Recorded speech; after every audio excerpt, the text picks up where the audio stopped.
the chronic.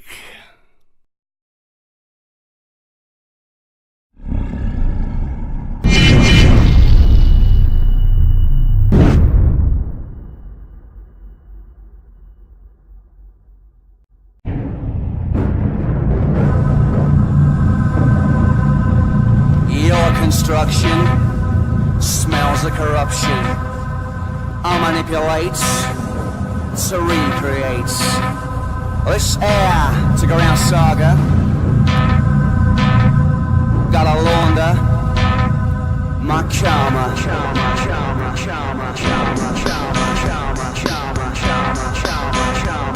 Gotta launder my karma.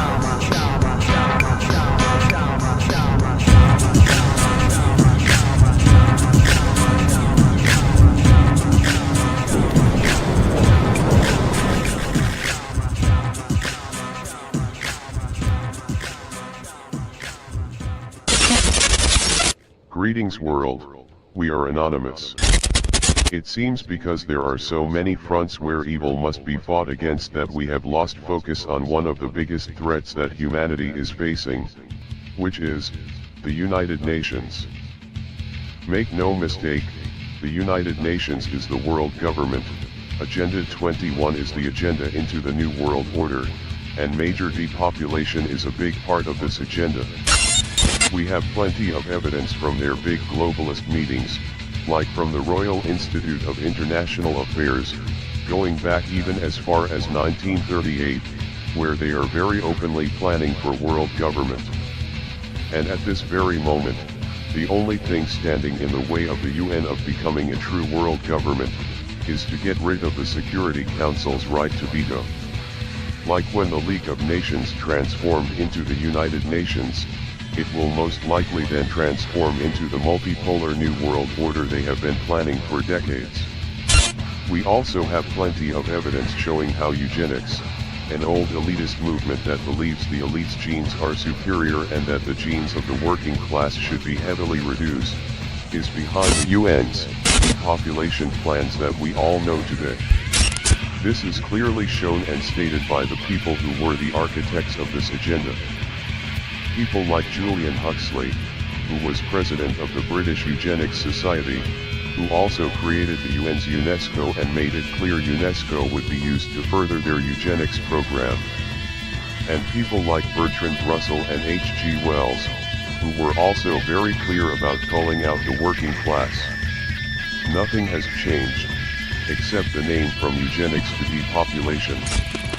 And whether you believe if CO2 causes climate change or not, we have plenty of evidence that the elite has planned on using climate change to further their totalitarian agenda, and that the same people running the oil industry are the ones who created these organizations of the United Nations, supposedly fighting oil companies. The most obvious example of this is Maurice Strong, the godfather of the modern-day environmental movement, who is a Rockefeller-backed multimillionaire that got rich in the oil industry. Rockefeller himself, who even donated the UN's headquarters, has been a part of this agenda from the very start. Hegelian dialectics at its finest. Destroy the world with capitalism so you can enslave it with socialism. And that's not to mention all the numerous scandals the United Nations has been involved in, including sex scandals. In order to bring back the much-needed awareness about the United Nations, and to interfere with their agendas as much as possible, we have launched Stop the UN. The following list contains all the UN's organizations that we will be targeting. Calling all activists, and other freedom fighters to join us in this operation.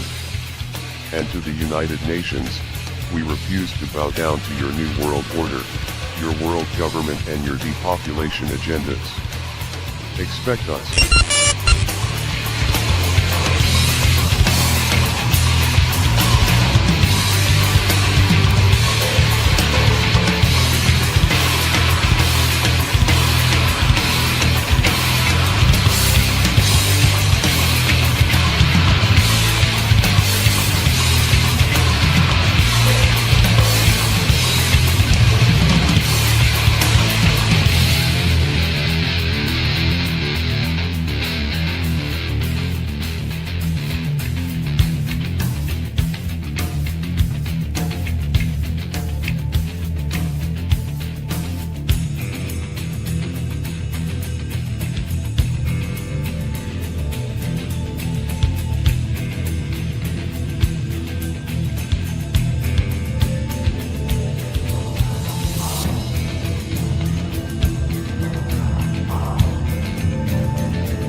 To understand how this came about, we have to examine the history of the emergence of the environmental movement.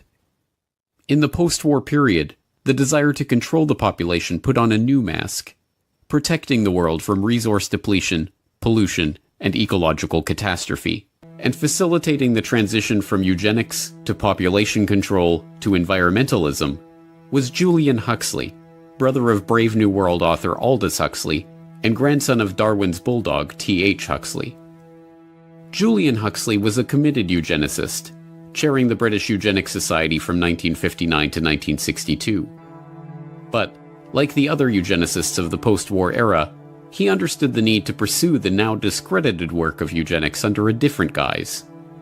The founding director of the United Nations Educational, Scientific and Cultural Organization, UNESCO, Huxley wrote in the agency's founding document about the need to find ways to make the cause of eugenics politically viable once again.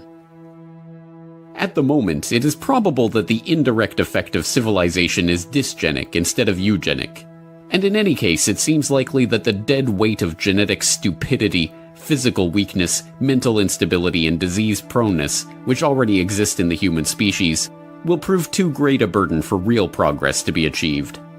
Thus, even though it is quite true that any radical eugenic policy will be for many years politically and psychologically impossible, it will be important for UNESCO to see that the eugenic problem is examined with the greatest care, and that the public mind is informed of the issues at stake, so that much that now is unthinkable may at least become thinkable.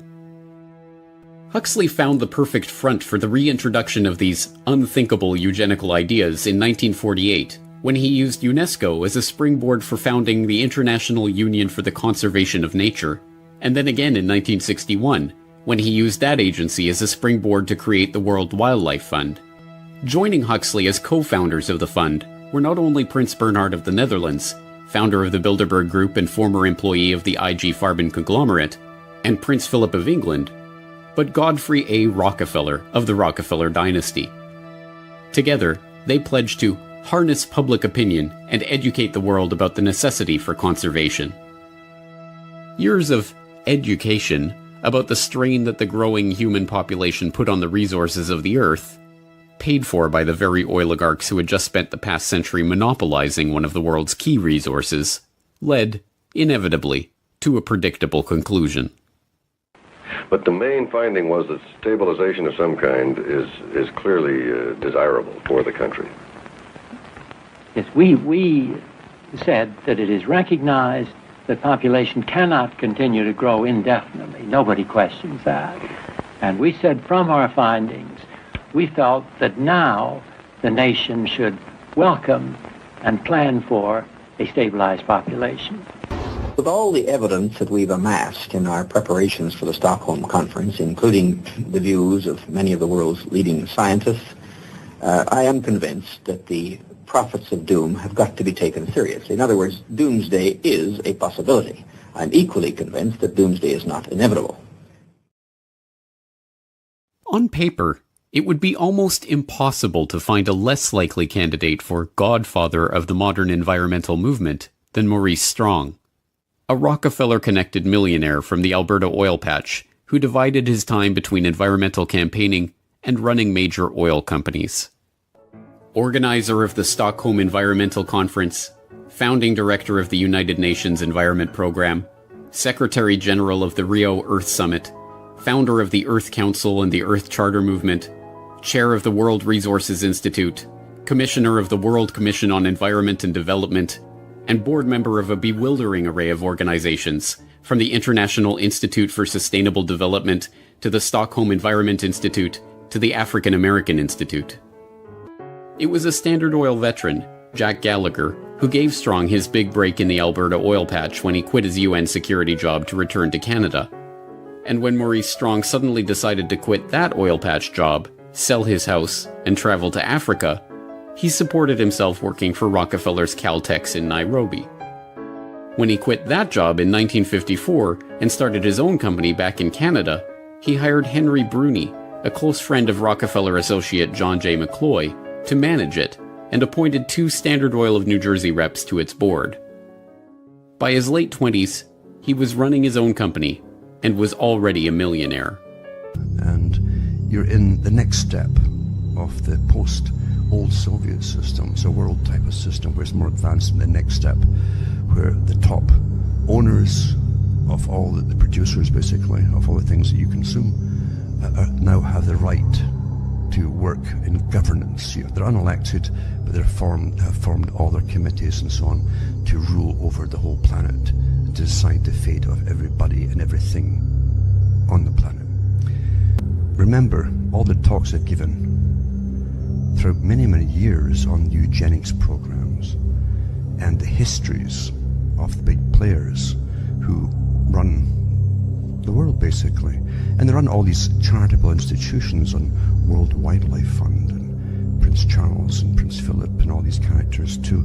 Because from their own talks, especially Prince Philip, the Duke of Edinburgh, you see that they're quite open about it, their big meetings. It's all about depopulation. It's not because you're destroying the world, it's because they don't want you all around anymore. They really don't want you around anymore. Prince Philip has been so open about depopulating the peasant class, basically. And occasionally he's been chided for it, but nothing too serious, doesn't bother him. Why should he? He's untouchable. Julian Huxley was very open about eugenics. He was a member of the Society, a founding member of Planned Parenthood, very open about the world's system they could bring in and the need to call back populations and unfit and all the rest of it. Very open about it all. Russell was more to the point, where he talked about war can bring them down, releasing plagues like bubonic plague, actually mentioned that would bring the population down and so on. But don't forget that all these big institutions have as their head different members of the royal family, who most certainly have never represented the average peasant of Britain. But they're very vocal about what has to be done. Now remember too that the Club of Rome was given, the big think tank was given, the task of finding out a way so that the big boys could get their way over the general public, total control. You must have a serious scenario given, and they dreamed up global warming, famine, pestilence, drought, and the like, the old plague type of stuff. That would do it. That would fit the bill, so that man would be the enemy, and that's what they're calling it, anthropogenic global warming. It was dreamed up by a think tank that published that very thing I've just said. So it's not speculation on my part. And this is where we're going with it all. To understand, this is the new religion, and under the guise of saving the world, they're going to go the whole way with deciding who lives, dies. They already are. Now they're going with the older people and so on. They've quite openly discussed, well, why keep them alive, even though it's no big deal or massive expense to keep them alive with minor illnesses. But now they want to get rid of them quite openly. They come out with it more and more openly, and you're going to see it escalate. You start with the children, you abort them. We've already had some. You should look into yourselves, and I know way more about it than I say. But they have some surgeons and abortionists even talking about aborting them up to even after they're born, up to the age of 3.